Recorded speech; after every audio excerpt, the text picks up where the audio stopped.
Are you ready for a great adventure? Today on The World is Yours, we're headed to 3 awesome destinations. First, we're off to Sydney, Australia, where we will climb the Sydney Harbour Bridge overlooking the city on our way to the famous Sydney Opera House. Then, on to see the Isthmus, the strip of land separating the Atlantic and the Pacific Oceans, also known as Panama, where we'll hit the waves on 2 oceans in the same day. And finally, we'll finish our adventure in Tokyo, visiting bustling fish markets, the Imperial Palace, and the oldest Buddhist temple in the city. It's time for another unforgettable adventure.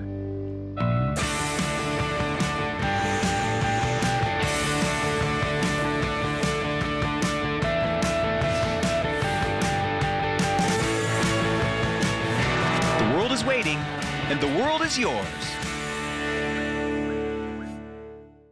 Welcome to Sydney, the most populated city of Australia and Oceania.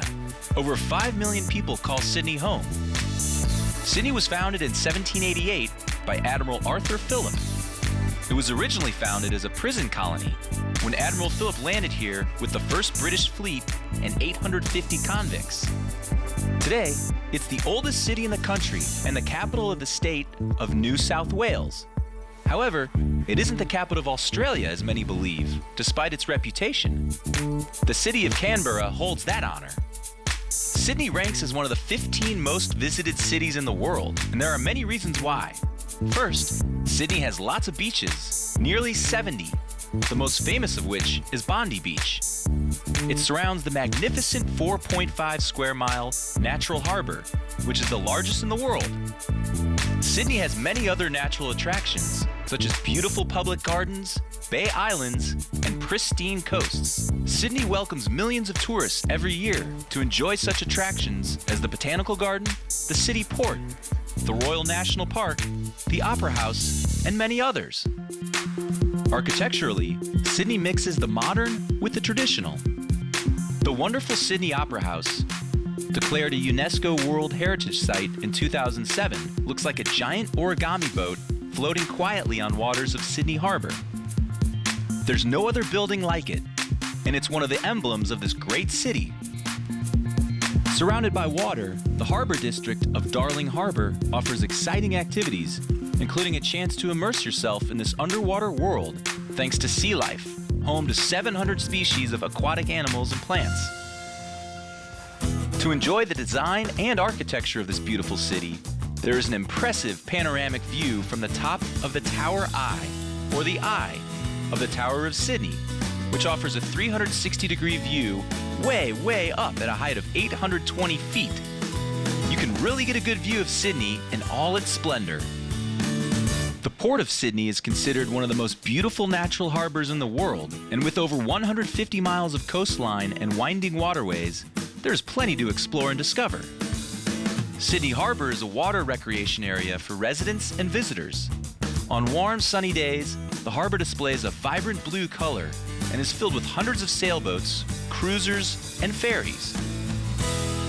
The vibrant hub of Sydney Harbour is Circular Quay, a ferry terminal located on the edge of Sydney's city centre. From here, ferries leave throughout the day to different parts of the port, connecting the city with the Sydney suburbs. Stretching across the harbour is the impressive Sydney Harbour Bridge, a steel-through arch bridge that connects the central business district with the North Shore across the bay, and it carries rail, vehicular, bicycle, and pedestrian traffic between the 2 areas. The original idea for the bridge dates all the way back to 1815, but for numerous reasons, work wasn't actually started until July 1923. Famous for its distinctive arch and its enormous pylons, which are the massive concrete support posts, the bridge was completed in 1932 and is considered the largest and widest steel arch bridge in the world, but not the longest, because it is surpassed in length by the Bayonne Bridge in New York City, as well as others in China. It contains about 6 million hand-set rivets, which are short metal bolts that hold it together, and for every paint job, it needs an unbelievable 7,295 gallons of paint. Wow, that's no joke.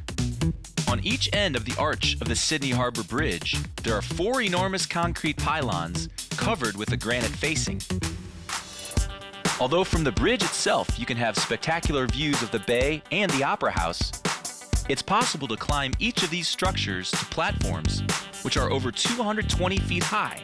And from here, we're treated to an even more amazing 360-degree view of the entire city. It takes about 30 minutes to walk all the way across the bridge, but more if you stop to take pictures, and I can tell you, you'll probably want to. You can also bike across it. If we want to get way above the traffic, we can make a reservation to climb all the way to the top of the bridge's arch.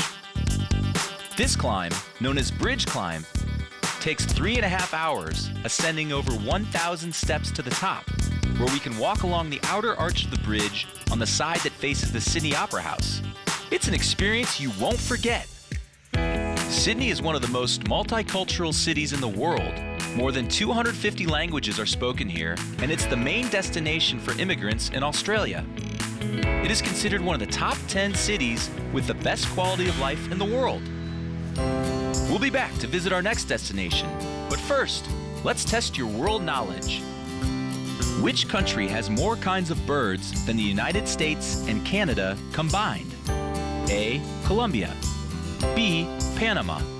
C. Indonesia. D. Brazil. The answer coming up when we return to The World is Yours.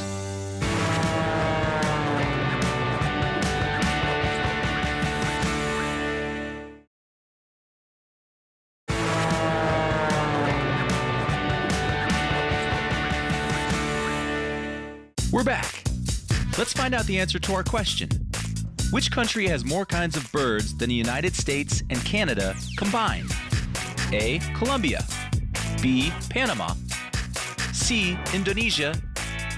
D. Brazil. If you guess B, Panama, you're right. Panama is home to over 900 different species of birds, which is more variety than the United States and Canada put together. And Panama is actually only ranked as the 20th country in the world for the variety of bird species it has. Panama is located in the southeast of Central America. Its official name is the Republic of Panama, and its capital is Panama City. The Panama Canal runs northeast to southwest across the country, and because of Panama's central location, it offers the world a broad platform of maritime, commercial, real estate, and financial services, including the Cologne-free zone, the largest duty-free zone on the continent, and the second largest in the world. An interesting walk through Panama City would start off in the morning through the Casco Viejo. This section of the city faces Panama Bay. Historic buildings from the colonial era and from the late 1800s to the early 1900s, when the canal was built, show the Panamanian history shared with Spain, France, and the United States. Striking historic buildings like the Church of San Jose, with its famous golden altar ruins from the 16th and 17th centuries, and a moving monument to the 22,000 Frenchmen who died during the construction of the Panama Canal, stand out as unique features of this area, which is called the Old Quarter. There is a museum in an elegant building that once was the headquarters of the French canal builders. Because the Old Quarter is in an elevated area, cooling sea breezes and great views of the ocean and the bay can be enjoyed. Panama City is a multicultural city with a population of more than 1.3 million inhabitants. It is a city of sharp contrasts. Shantytowns filled with rather modest houses stand right next to dazzling skyscrapers and apartment towers in a unique landscape. And interestingly, just 10 minutes from the capital city, you can be in the rainforest. Like Sydney, Panama is a country of beaches with about 1,500 miles of coastline. There are 2 coasts. One faces the Caribbean Sea on the north, and the other faces the Pacific Ocean on the south. Panamanians are proud to say that you can see the sun come up on one coast and catch the sunset on the other coast on the same day, because it's only about a 90-minute drive, one to the other. White sand beaches and beautiful blue waters are almost everywhere you look, and the beaches offer a great setting for all kinds of water sports, like surfing, windsurfing, kayaking, and others. Crossing the continent of Central America from one end to the other, from the Atlantic to the Pacific by ship, is only possible thanks to this man-made wonder, the Panama Canal.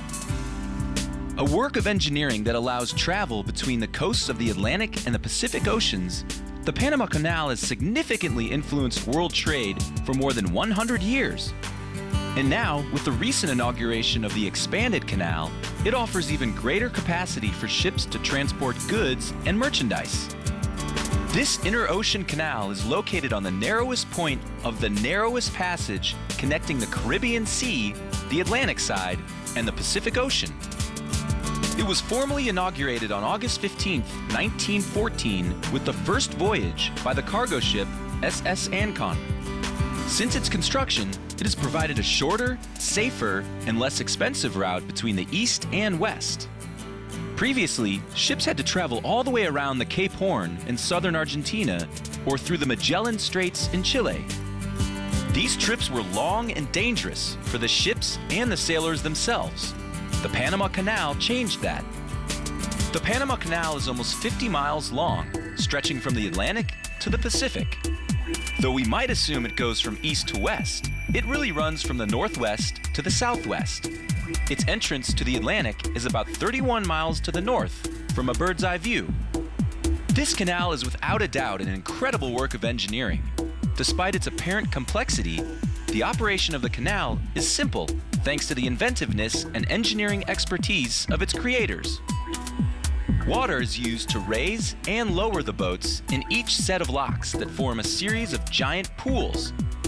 In fact, sets of stairs whose steps ascend or descend are filled or emptied with water through large underground aqueducts.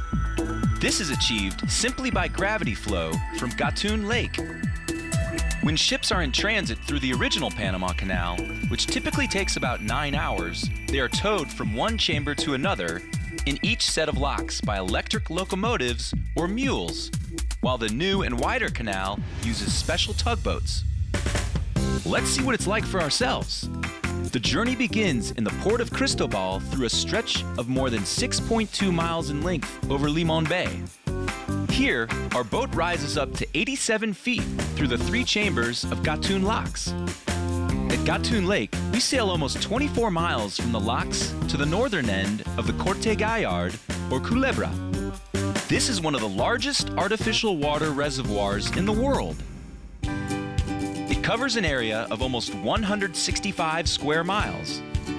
This path, like no other on the trip, shows the Panama Canal as an immense ditch. Before arriving at the next set of locks, this is the highest elevation in the whole canal, at 668 feet above sea level. At the Pedro Miguel locks, our ship descends about 9 meters in a single step to the level of Lake Miraflores that separates the 2 locks on the Pacific or south side. We cross Lake Miraflores and then we descend the last water steps to the level of the Pacific Ocean through the Miraflores locks, whose gates are the highest in the entire Panama Canal system. This is because they need to accommodate and handle the large tidal variations on the Pacific Ocean side. And from here, we complete the last stretch, from the locks of the Miraflores to the exit of the canal, out to the Pacific Ocean. Well, now that we've finished that cool journey, it's time to travel to our next destination. But first, let's test your world knowledge. Which city has the largest fish market in the world? A. La Paz. B. Malibu. C. Tokyo. D. Vigo. The answer coming up when we return to The World is Yours.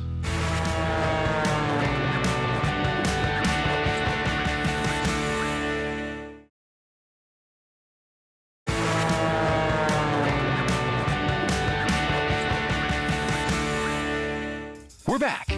Let's find out the answer to our question. Which city has the largest fish market in the world? A. La Paz. B. Malibu. C. Tokyo. D. Vigo. If you answered C. Tokyo, you're right. Yes, the Tsukiji market in Tokyo, Japan, is the largest fish market in the world, and perhaps the most famous too. Nearly 3,000 tons of 455 different species of fish and seafood are sold in this market every day. I'm getting hungry just thinking about it. Tokyo is the capital of Japan, an island country in East Asia located on the Pacific Ocean. Tokyo is the largest metropolitan area in the world with more than 30 million residents. 30 million! Are you ready to see this awesome city? Let's go! With all of these residents, Tokyo is a bustling, busy, almost chaotic place where just watching all the people on the street is itself a tourist attraction. But Tokyo has much, much more to offer visitors. Let's explore. First, we'll cross Nijubashi, an elegant double-arch bridge that leads to the main entrance of the city. After a 10-minute walk, we enter Ginza, famous all over the world for its elegant shops and the multicolored neon glow of its signs and billboards, even more so than Broadway in New York City. Away from the hustle and bustle of Ginza, we cross into the spacious Ueno district, home to Ueno Park, the largest park in the capital. It's filled with numerous and varied museums, and it's a large center for art and culture. To venture into Tokyo's past, there is nothing better than the Asakusa district. Here, the streets are flanked by old houses and stalls that sell traditional items, such as handmade kimonos and combs, weaving between and around the Asakusa Kannon Temple. Also known as the Sensoji Temple, it can be reached in many ways, but the typical and undoubtedly most recommended is through the Door of Thunder, or Kemenariman, the outer gate of the temple, an authentic symbol of the Asakusa neighborhood and the city of Tokyo. It is one of Tokyo's most colorful and popular temples. The legend states that in the year 628, two brothers fished a statue of Kannon, the Japanese goddess of mercy, out of the nearby Sumida River. And even though they put the statue back into the river, it always returned to them. Consequently, Sensoji was built nearby for the goddess of Kannon. The temple was completed in 645, making it Tokyo's oldest temple. This is one of the main things that makes Tokyo so unique. Ancient, magical buildings standing right in the shadows of the colossal Mount Fuji. One must-see destination in Tokyo is the majestic Mount Fuji. Mount Fuji is massive, and it's as impressive as it sounds. Mount Fuji has erupted several times since the first records in the 8th century, but fortunately, not in a very long time. The last eruption occurred about 300 years ago in 1707. Scientists have detected magma movement inside the volcano, so it is considered an active volcano. But there's not much risk that it will actually erupt anytime soon. Since Mount Fuji can be seen from hundreds of miles in all directions, there are many places to admire it. In Tokyo, going to the top of the Bunkyo Civic Center or the Tokyo Skytree Tower provide awesome views of this epic mountain rising behind Tokyo's skyscrapers. We'll be right back with more of Tokyo to explore. But first, let's test your world knowledge. How many entrances and exits are there in the Shinjuku train and subway station in Tokyo? A, 20, B, 85, C, 8, D, more than 200. The answer coming up when we return to The World is Yours.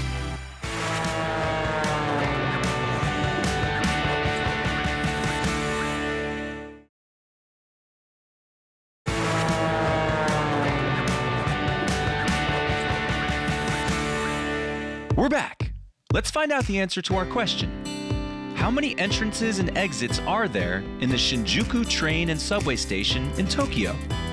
A, 20, B, 85, C, 8, D, more than 200.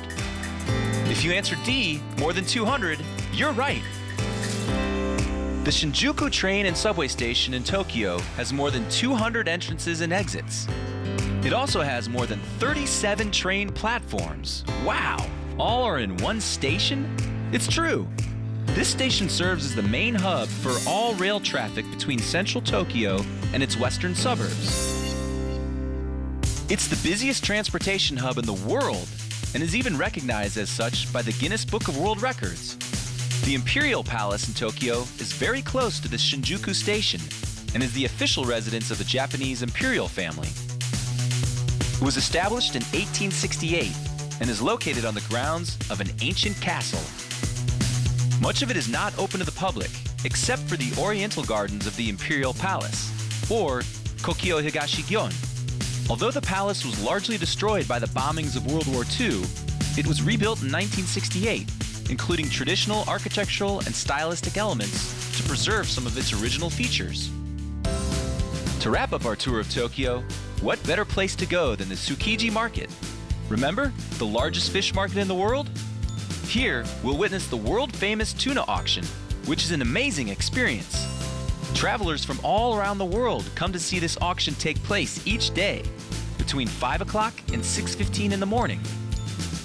Crowds gather as the seafood vendors sell tons of freshly caught and frozen tuna. Appraisers inspect the fish and evaluate the value, and the bidding begins. It is, without a doubt, a unique and unforgettable experience. This concludes today's adventure. We saw the stunning architecture of Sydney, Australia. We crossed the American continent from side to side in Panama. And we entered a world that was built all the way back in the year 645, standing today in modern-day Tokyo, Japan. It was a lot of fun exploring these unforgettable places. There are many more adventures ahead. Until next time, the world is waiting, and the world is yours.